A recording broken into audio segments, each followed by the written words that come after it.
พอดีค่อยท็อปกับผู้พักวันนี้มาเจอกับท็อปกับผู้พักเยอะนะตอนนี้ท็อปอะไรเฮ็ดวิดีโอเลยวุ่นตัวเดียวในช่วงนี้เนาะตอนนี้ท็อปจะกำลังเก็บปูพื้นบังกะโลเนาะนี่เลยท็อปเฮ็ดบังกะโลนี่ประมาณ3หลังเนาะ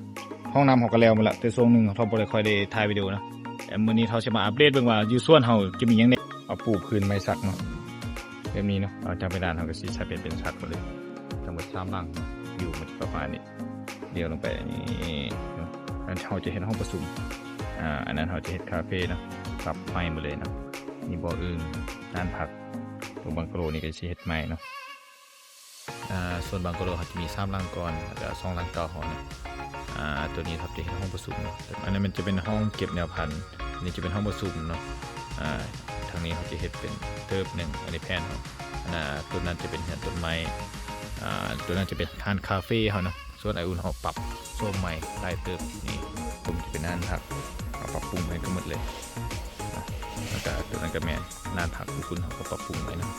บังกะโลเก่าน่านผักตัวเก่านี่มันทำให้ออกเนาะพอสิปรับปรุงใหม่สิแปลงลงบังกะโลนี่ใหม่เนาะส่วนตัวนี้จะเป็นบ่ออื่นเนาะเขากำลังช่างเหล็กมาเห็ดเหล็กห้ากำมะหอนนั้นแล้วก็ส่วนนั้นเนาะที่เขาปรับปรุงใหม่ก็หมดโอเคไว้ติดตามกันที่ประมาณเดือนหนึ่งว่าบ้านส่วนไออุ่นของเขาในร่มมาเป็นยังไงเนาะโอเคไปทับจะมาอัปเดตใช่ไหมบ๊ายบายคอยทับคุณบัต